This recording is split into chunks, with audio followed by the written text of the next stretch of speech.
What's up, everybody? Welcome back to another episode. Now, last time we talked a little bit about a couple of turtle species, some really big turtle species. We talked about the common snapper, the mata mata, and the Florida softshell. Really, some really impressive turtles there. But today, you can see I have this pretty little lady here. This is a Mexican alligator lizard. Now take a look at that scale pattern. She just looks like a living dragon, right? Just a really unique scale pattern. It's super cool when you see it up close too. Just the little black dots on each scale, really, really impressive. Now, believe it or not, the males tend to be quite a bit more vibrant than the females. We have a male and a female here at seaquest, and the male, you can definitely tell, he's got a more bright green. Now, she's very, very pretty, but it is a little bit more dull in color. Now, I don't mean that offensively. Now, you can find these lizards, like the name implies, in Mexico, up way high in the trees, 130 feet way up in the trees, in fact. Now, because this, oh, there we go. As you can tell, it's very good at jumping. So they're gonna use that when they're climbing in the trees. Now, if you can see, let's see if we can get her tail. If you see her tail can actually hold on to my fingers, and that's called a prehensile tail.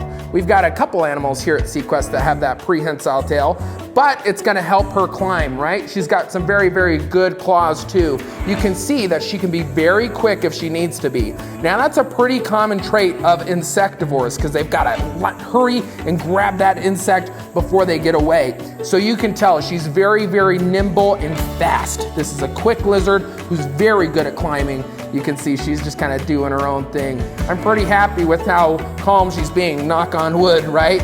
It actually took us quite a long time today to get this pretty lady out of her exhibit because she's so quick, such a good climber. Now, one kind of cool thing about these guys, you see that little coloration around her eye? It looks like she's got yellow makeup up there, right? Super cool. Now, they don't like temperatures very warm. She likes it a little bit cooler. She's not gonna get too hot with the temperatures there. But like I said, the biggest thing I can emphasize with these guys is they're totally made for climbing. Very, very good climber and a really impressive lizard in my opinion. Now they can top out at around 10 inches. Now that includes the tail. If you can see, the tail is most of the body there. They can top out around 10 inches and live about 10 years as well. Really cool species of lizard. Now we're gonna talk about another species of lizard after this lady that is gonna get quite a bit bigger and can swim. All right, we're back. And you can see I've got with me a Cayman lizard. Now the Cayman lizard gets their name. Take a look at these scales on his back there. Look at those scales. They look just like the osteoderms that Cayman have, those big bumpy scales. And this is something that makes it a little bit tougher to eat this guy. I don't know about you, but I wouldn't want to eat a lizard covered in these really, really tough, spiky scales. Now look at the coloration of this guy. He's actually pretty dull right now because he's getting ready to shed, but he's got that bright, really pretty orange head and then the green body. Now, some lizards, like the lizard we talked about previously, the Mexican alligator lizard, they're very good climbers, but you're not gonna see them swimming, you're not gonna see them burrowing. This guy does it all. He climbs very, very well. He's an excellent swimmer, and you can see them burrowing also. He does everything, right? Now, he's got very, very sharp claws on him, so I'm glad that he's not moving around too much because those claws are sharp, and they're sharp for a reason, so he can climb, right? But like I said, also a very, very good swimmer. Now, he has to be a good swimmer because of this guy's diet. His diet are snails, freshwater clams, and any kind of crustacean that he can get his mouth on. Now, his teeth are quite a bit different than, say, a tegu or a monitor. They're not gonna be super sharp like that because they're meant for crushing, right? He's gonna crush snails, crush clams, crush crustaceans. He's gonna crush them, right? So he's got they almost look like little pebbles inside of his mouth. And he's gonna use those to be able to crush that food.